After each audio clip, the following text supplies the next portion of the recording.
you go through life, it's a long, long road. There'll be joys and sorrows too.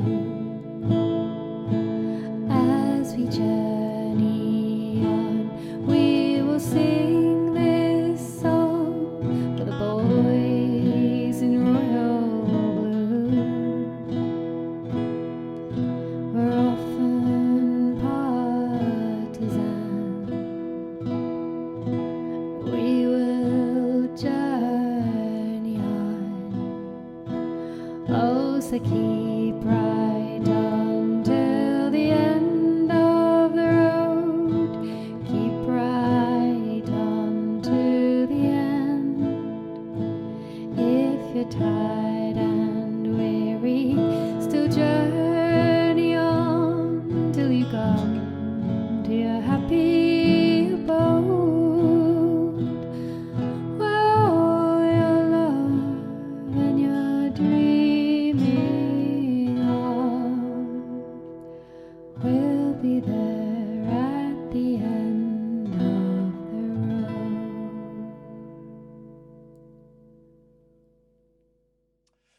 So it's been a while, and welcome to another Blues Zoom as we end what's been a difficult year, I suppose, really, 2021 and 21-22. I mean, unprecedented times for obvious reasons. And we kind of, it feels like we're in a bit of transition at the club. And we go into the second half of the season sort of in a bit of limbo, I think, isn't it, really? Mid-table. Delighted to be joined by Cliff Horrocks, the chair of Blues Trust, who do some sterling work. I mean, a lot of people moan about, we need to, what's happening with the ownership and everything, and the trust are doing their best to get FaceTime with the board. I know it's not easy with the Chinese ownership because of the nature of the distance and all the rest of it, and the nature of the ownership. So welcome, Cliff. How are you? I hope you had a good Christmas and everything.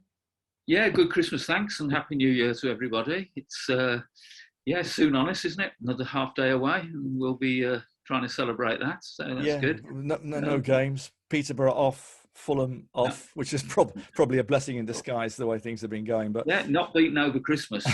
Unbeaten run since before Christmas. But QPR game to come as well. Actually, I was talking to Craig Gardner earlier this evening, just to see how things are going. I mean, Craig is he's got his heart very much in this, and he takes it all very personally about how things are going. But he did say to me that it's going to take time, and he said that there've been a lot of big money earners on the books, so it's not been easy. Obviously there are restrictions financially, but he's been delighted with getting the likes of JJ through, Jordan James, who's been brilliant. He can't stress that enough.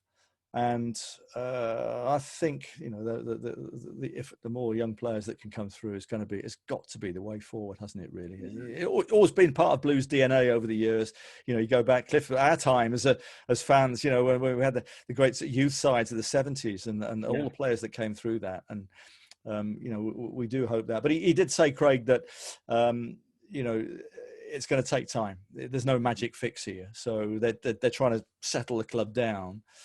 And get something, get a feeling of kind of responsibility and commitment from everybody on board, really, which has got to be a good starting point. Results have been bad, we know that, but it's a project that's going to take a while. What is as a fan, Cliff? How have you sort of felt about things?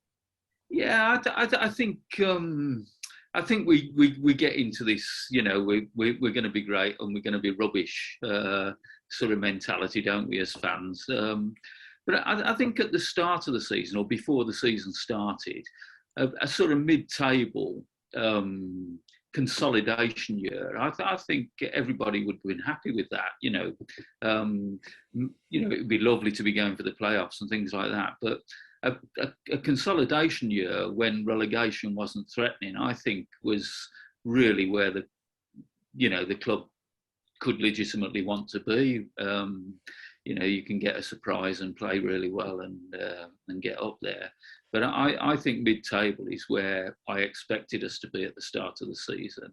I think when you have a poor run of results like we've just, like we're on at the moment, and we drop perilously close to that zone at the bottom, all the feelings from the last few seasons come flooding back, don't they? And is it, has there really been a change or anything like that?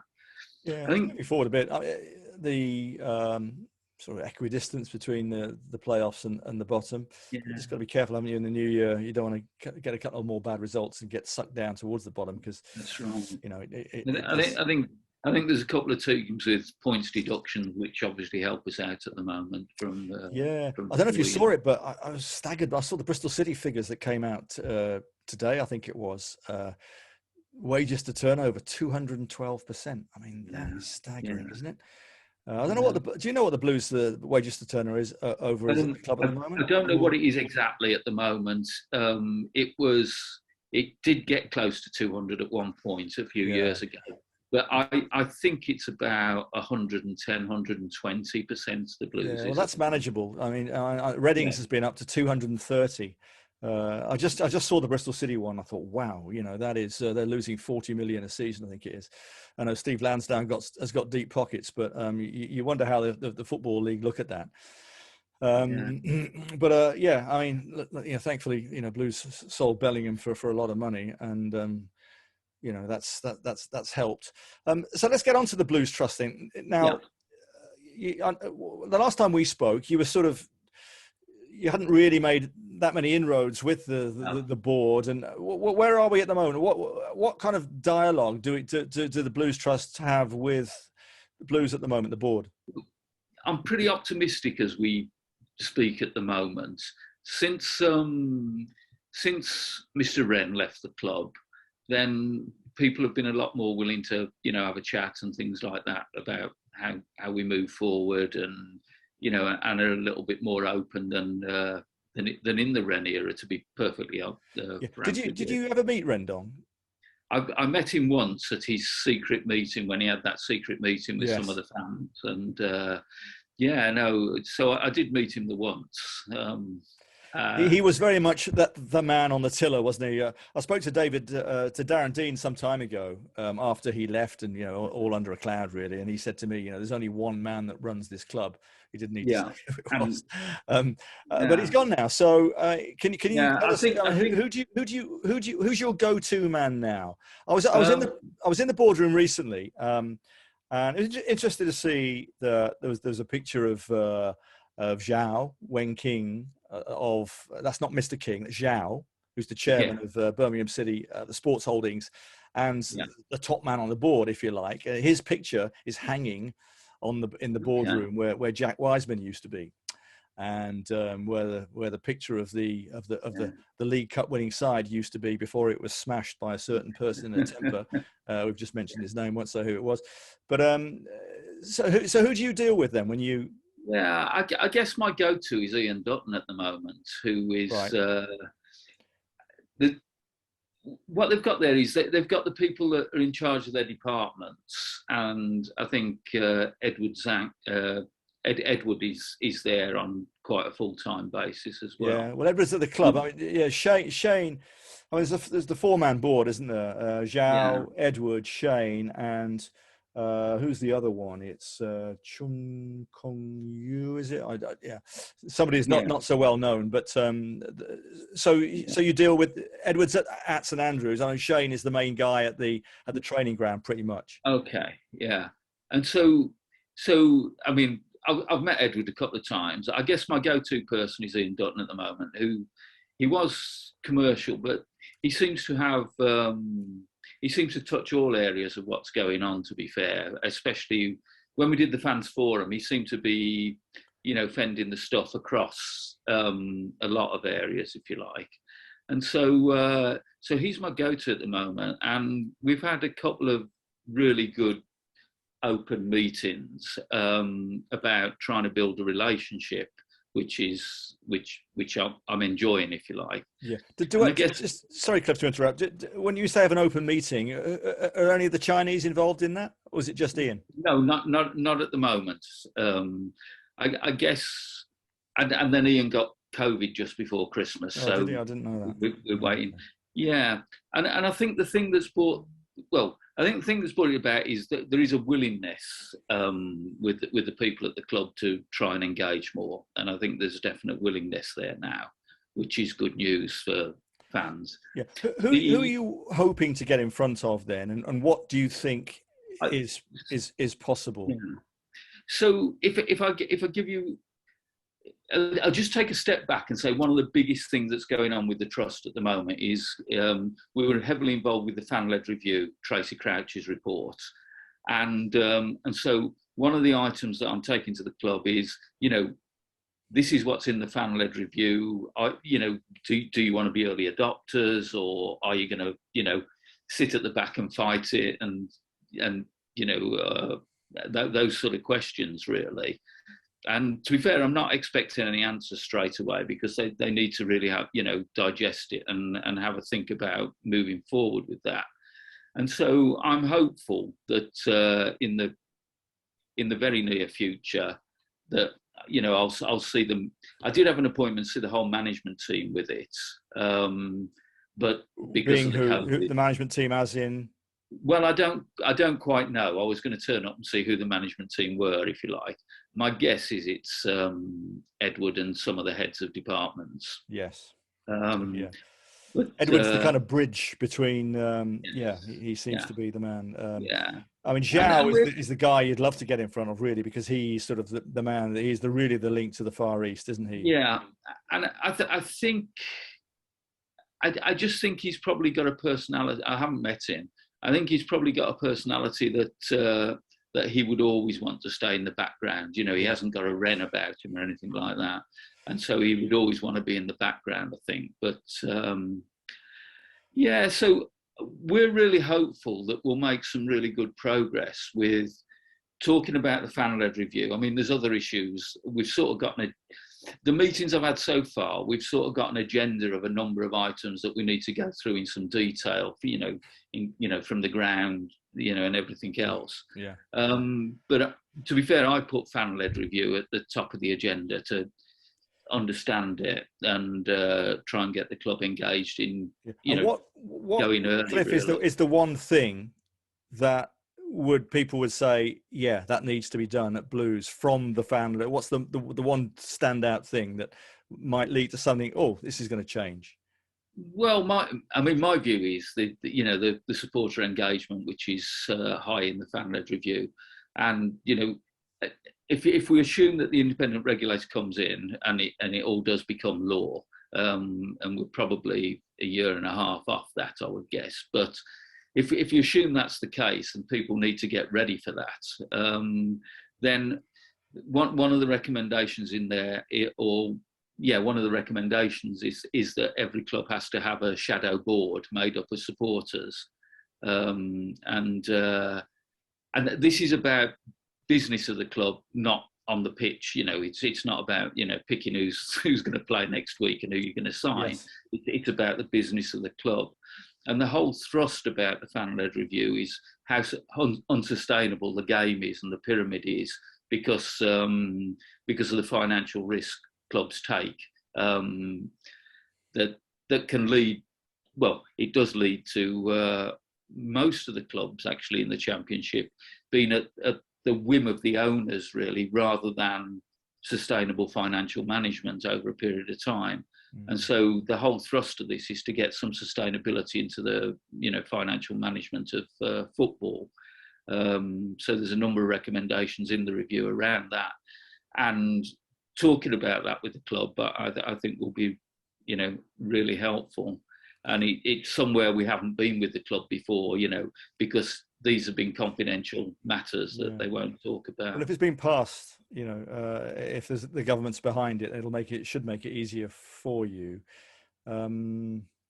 It actually, if you assume that it will be passed by the government, and all the indicators are that it will be, then it forces a lot of things at clubs, from sustainable financial management to engagement and a shadow board, and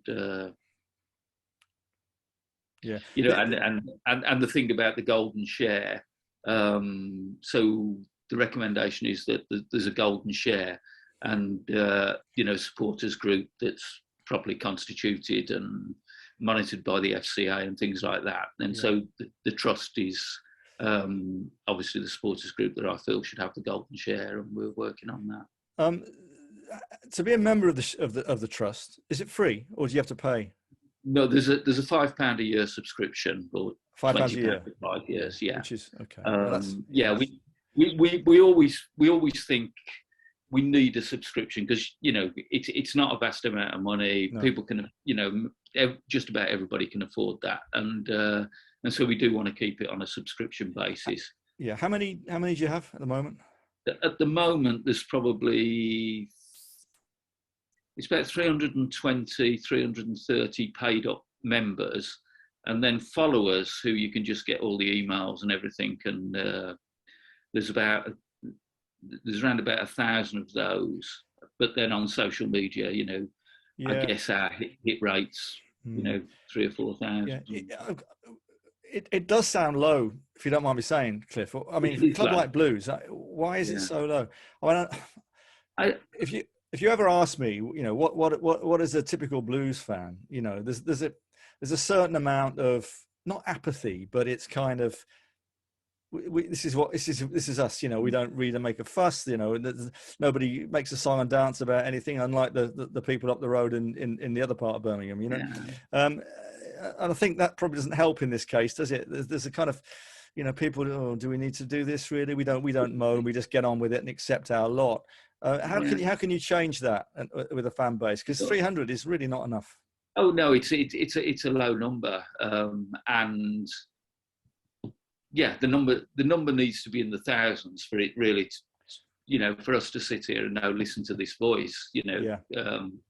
So come on, people who have not joined. I would urge people that haven't joined to do that. The trust really was a dormant organisation over a number of years, and so we've been trying to build it up over the last 2 or 3 years. And so we, from a board point of view at the trust, we've got more people interested, and you know, a good board now with people doing things. So I'm hoping we can push this from centre to threads. You know, we've got somebody looking after membership now and stuff like that, rather than 2 of us sat in a room trying to. How does it compare to other clubs? Do you know? I mean, I'm sure there are some clubs with, you know, tens of thousands of who do have. I can't think off the top of my head who's got fan representation, but I'm thinking Portsmouth, who have had the problems. I'm sorry, plenty of others. You know, Fulham have got good representation. They've got board level representation, and you know, their story of engagement is good. Newcastle have got a really big membership to their trust. You know, in the sort of, I think it's around about 20,000, something like that. I'd love to see the percentage of that with Amanda Staveley's involvement. I mean, I don't. Yeah. It's people are going to say with trusts, it's all a bit. You know, is it tokenism? Do you think there's legs beyond that? Well, I think I think it has been tokenism. Do you mean from an engagement point of view? Yeah, in terms of what, you know, where it gets anybody. You know, if you go in and say, look, you know, this needs to be. This is where the fan-led review comes in. You know, if you know, government say, look, this has got to start happening. Until that happens, really, then people. The bottom line for having a trust, and you know, I guess even if you've only got a few members, the bottom line is if the club goes into administration, then there's a constituted body that can get involved in, you know, looking at putting a bid together or getting other people involved in a bid, or you know. And so the bottom line is it's having an organisation that can step in at that point with an administrator, so that you don't lose the club entirely. And that's really the bottom line and the reason for having a trust to date. And, you know, I have to say, you know, the more issues there are, our membership fluctuates. If there's a load of issues at the club, our membership goes up, and but there are and plenty of issues at the moment. When there's no issues, it goes down, if you Yeah. like. Yeah. You know, it was born out of the Carson Young situation. Yes. And, yes. The stands, the lower Cop and Tilton, shut for the rest of the season. Clearly, have you any idea from your meetings when it's going to be open again? No, I haven't. It'd be shocking if it wasn't in time for next season, wouldn't it? Really, it would. I'm. As I say, we've got an agenda of a number of things that we said we would look at, and that's one of them. And we haven't had that meeting yet. Is probably where I'm at. A year ago, I would be saying I don't know, and they won't speak to me about it. At least now I'm saying, actually, you know, they said they'll speak to me, but we haven't had that meeting yet. So it sounds like the remedial work. When's it going to be done? It's sort of getting pushed down the line, kicked down the road. I think the club have got planned for February the next fans forum, where, you know, hopefully they'll have some answers ready and things like that. Yeah. Okay. But yeah, no, I think it's an issue that the answer to is quite complicated from a structural point of view. I'm not sure there is a structural issue, but proving that there's not a structural issue, I think, is where it's at. And you have to inspect the bottom of those stands, which are buried in the old stand. Yeah, the mound. I was just on Twitter the other day, actually. Somebody put a picture up of the programme from the very first game at St Andrews in 1906, 1905 or 6, was it? One of the two. And which got me thinking about the sites when they first moved there. And there is a picture of, it looks like an artist impression, some of it, of the great leaks and swamps, and it was just a really weird sight. And then they said, bring your we need to make a mound, bring your rubbish and tip it on the side.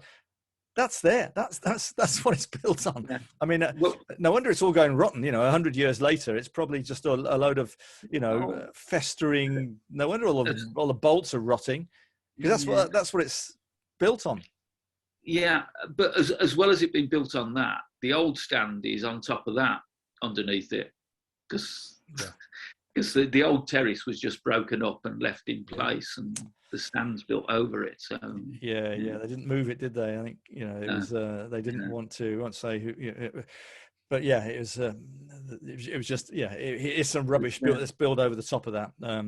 But anyway, so that needs to be certainly. Needs to be, something that I haven't got from the club, but just I've got a construction background, and I think to do the bottom half of those, they're going to have to dig through from the front. I don't think they can tunnel underneath and do it. I think they're going to have to break up some of this. Well, that makes sense as well. They can't do it mid-season, so it needs to be done. Probably May, hopefully, start and get it done. It does beg the question. I've raised this season as well. Wouldn't it be lovely to have a lower Tilton at least as a terraced area? Safe standing.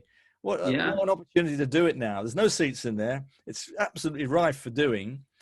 I don't know about you, because I grew up on that terrace and the Cop and all the rest of it. Yeah. So it's part of our heritage, really. But and the rules around all-seater stadium and allowing safe standing, I think, have changed very recently, haven't they? And, remarkably, I mean, as I understand it, you can get less people in the safe standing areas than you can seats, which seems ridiculous to me. Which, if that's the case, what's the point? Frankly, people stand in the seat anyway. People do like to stand. No, I think the safe. Well, they do anyway. So, but yeah, I mean, it's just actually got a little plastic. Get more people in. That you can put there. That's the whole point. Get more people in. Make it. St Andrews used to be a bear pit, and it can be still, but not as often as it ought to be. But anyway, let's just have a little. A shirt. You can, Cliff. Let me show you this. Right, I was in Tokyo in the summer, and I walked into a sort of. It wasn't even a football. There are some great football shops where you can buy any shirt in the world, pretty much, in Japan. But this was just a second-hand store, and I had a load of football shirts hanging up. And I thought, look at that. This reminded me of It was a nice kit. Yeah. yeah, it was 79-ish to about 82, was it, something like that? Yeah. Is a test for you. Yeah. Who wore the number 8? It's not. This is actually not a blue shirt, but it was the same period as France wore it in the Euros when they won it in '84. Yeah. It was Alan Ainscough, was it? I don't. Something like that. I'm struggling to remember. But anyway, this doesn't yeah. fit me, so I'm giving it away. If you're watching this on YouTube, as you will be, if you to be eligible to win this, it's a small size. It's about 36 chest, quite small, too tight for me, just about.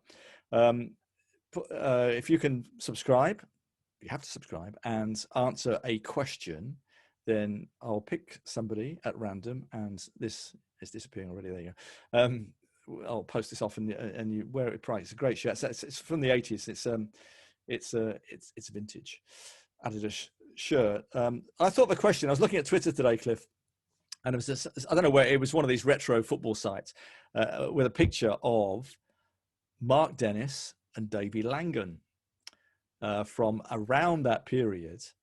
And it was a different shirt they were wearing in the photograph, probably just pre. And the reason that was, I saw Mark Dennis's debut in 78, 79 at White Hart Lane. I was at college at the time in London. And he made his debut at left back. He was only 18, no, 17, I think. And on the right back for Blues is one for you. Who was the Argentine World Cup winner? Tarantino. Alberto Tarantini. What a signing that was, wasn't he? What a sexy footballer. I mean, he was just amazing, wasn't he? I mean, he looked amazing, and he was a great player too. So the question, if you want to win this, you need to put the answer in, subscribe and answer in the comments under this video, is who were the two Argentine players from the same team that won the World Cup for Argentina that previous summer, 1978. They're on the same team as Alberto Tarantini, but on the opposite side that day at White Hart Lane, there were two Argentine players playing for Spurs. If you can tell us, don't you answer, Cliff? You'll know who it is. But who were those two players who played for Argentina for Spurs against Blues in the 78-79 season? Put your answer down there, and I'll pick a winner at random, and somebody can win this great little bit of kit. Don't want to be giving it away, really, but yeah, it doesn't fit me. So let's get on to some of your memories, Cliff. Just before that, thoughts on the season. You're disappointed the way it's been going? It's been a weird season, hasn't it? It started well, and terrible run, then improved, and it's gone backwards. Yeah, it's one of those where we've had a couple of decent runs, haven't we? Where it felt like it's all going in the right direction. I think the news about there's no money available and things like that is sort of what we expected. But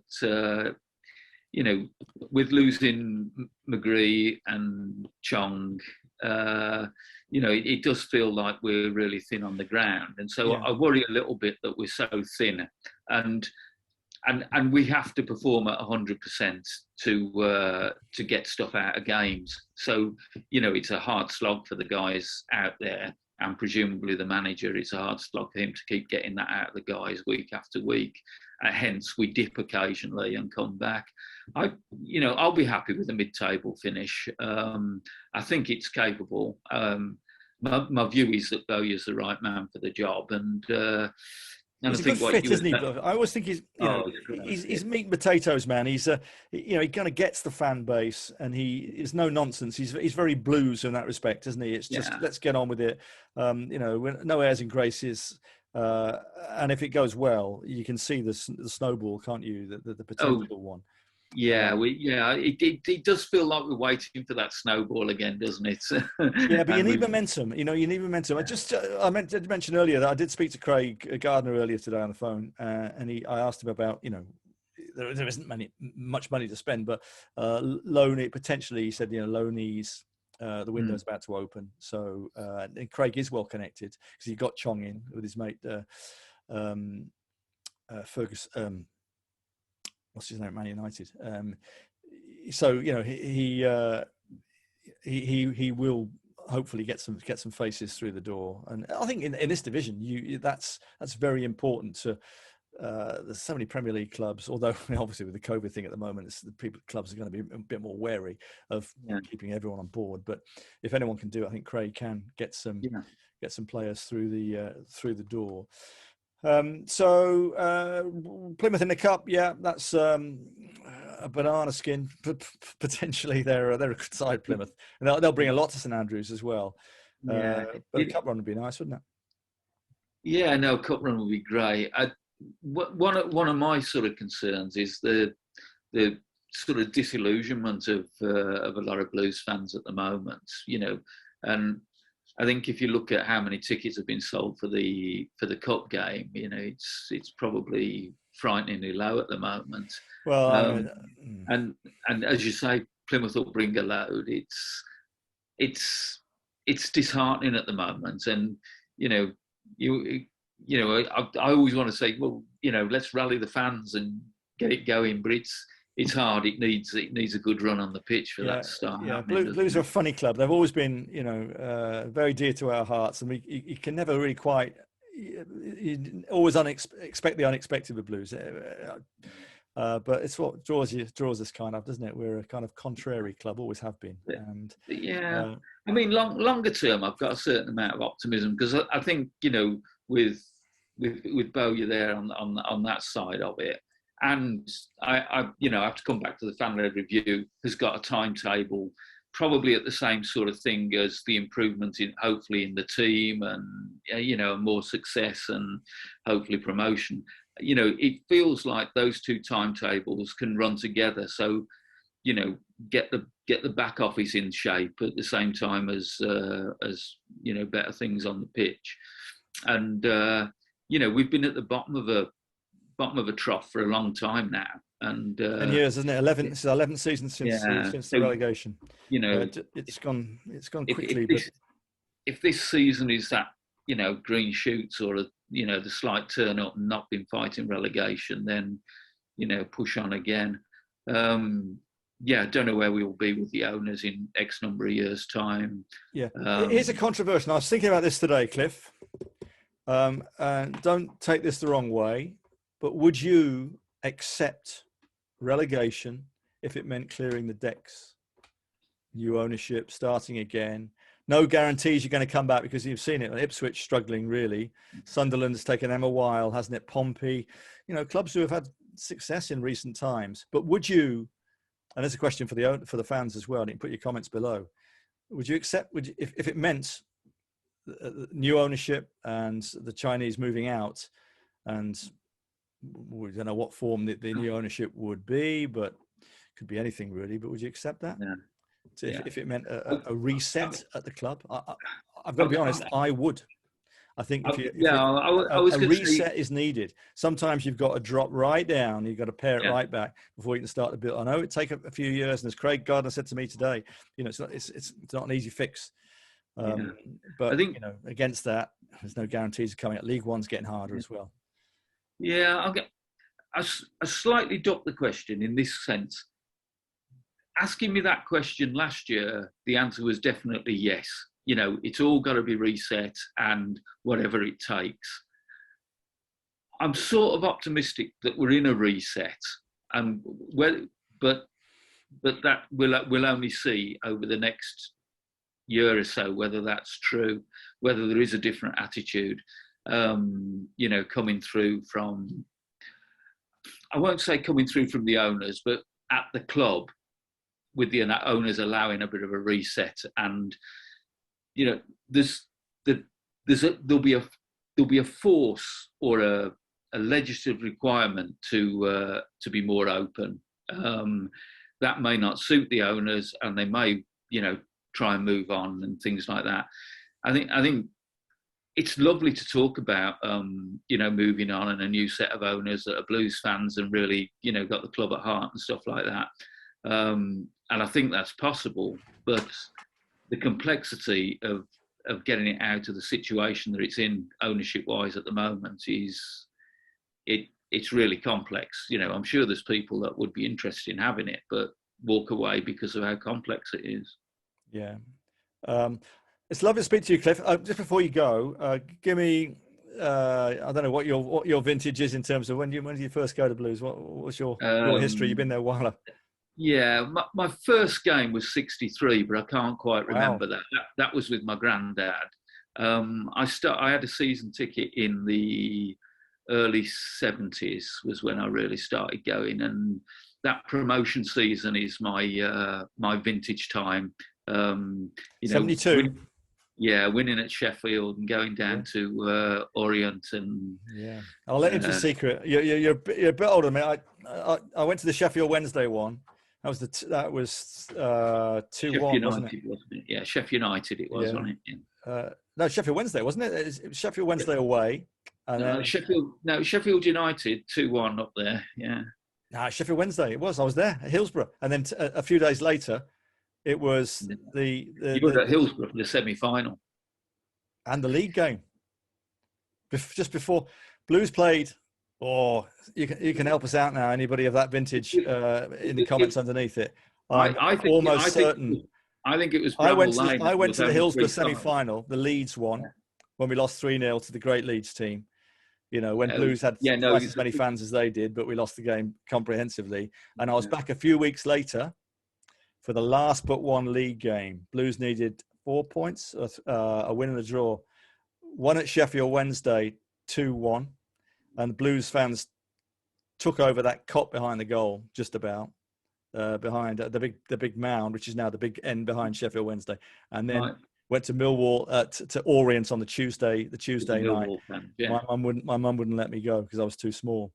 My brother went with Dad and everybody else. I had exactly the issue. But, I was listening on the radio. People will let us know. But, it was Sheffield Wednesday. I remember it. I went to that one, didn't go to Orient, wasn't allowed. And of course we won. Bob Latchford scored the winning goal, and the rest was history and a promotion. Great times. And God, where does the time go? Hey? It's good. 50 years. So that's 50 years ago this year. Blimey. Yeah, and the Francis Latchford Hatton team. That was really where I was. Yeah. My first sort of bringing up with the Blues. And then, of course, I had about a 10-year spell in the middle of that when we appointed Saunders, where I refused to go.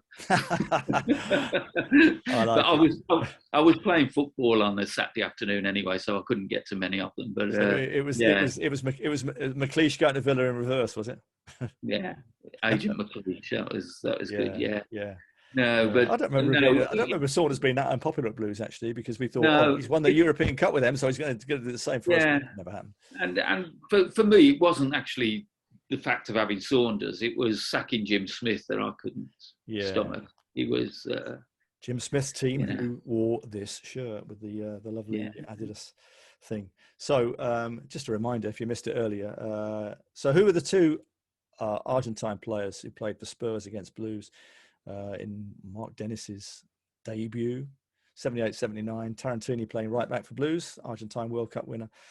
So write your answer and you subscribe to my YouTube, and one of you will win this. It's about 36. Lovely shirt, by the way, vintage Adidas. And just finally, Cliff, then tell us if anyone wants to get involved with the trust, and more the merrier. It's a $5, right? It's a $5. If you just put Blues Trust in Google, how do people do it? I mean, sometimes if you say, it's a bit like people subscribing to The Athletic or something, where people go, how do I do that? It's too much of a faff to do. How is it? Making it easy is the way forward, isn't it? Yeah, if you go on the site, you can do it online. It's so just go to bluestrust.org. It's bluestrust.org. But if you put Blues Trust in it, the search engine, it will come up. It will come up, and or you can find us on the Facebook and Twitter. If you want to join, and you send us a message saying I want to join, but it's a bit hard. Somebody will ring you up and talk you through the process and get you to click the right buttons. But it is quite simple to. It's on the front page of the website. If you want to join, just click that button and it will take you through. It's only a few details. You can do it with a credit card or PayPal or bank transfer. Well, lovely to speak to you, and fight the good fight. We're all feels like we're all up against it, but it was ever thus. Yeah, as the Blues fan. I'm hoping we're in a bit of a reset team structure of the club and things like that, and we're putting all our efforts into getting some meaningful stuff going with the club, and hopefully that will help everybody out. Great stuff, Cliff. Thanks very much for joining us. We'll speak again, I'm sure, in the future. Merry Christmas, Happy New Year. Here's to a good cup run and surge up the table for Blues in 2022. If you like what you've seen, please subscribe, like all those things on YouTube. And I wish you all a very, don't forget this, Happy New Year, and keep right on. Thanks. Yeah, thanks, Chris. See you. Happy New Year, Chris. See you. And everybody. When you're dreaming of, we'll be there.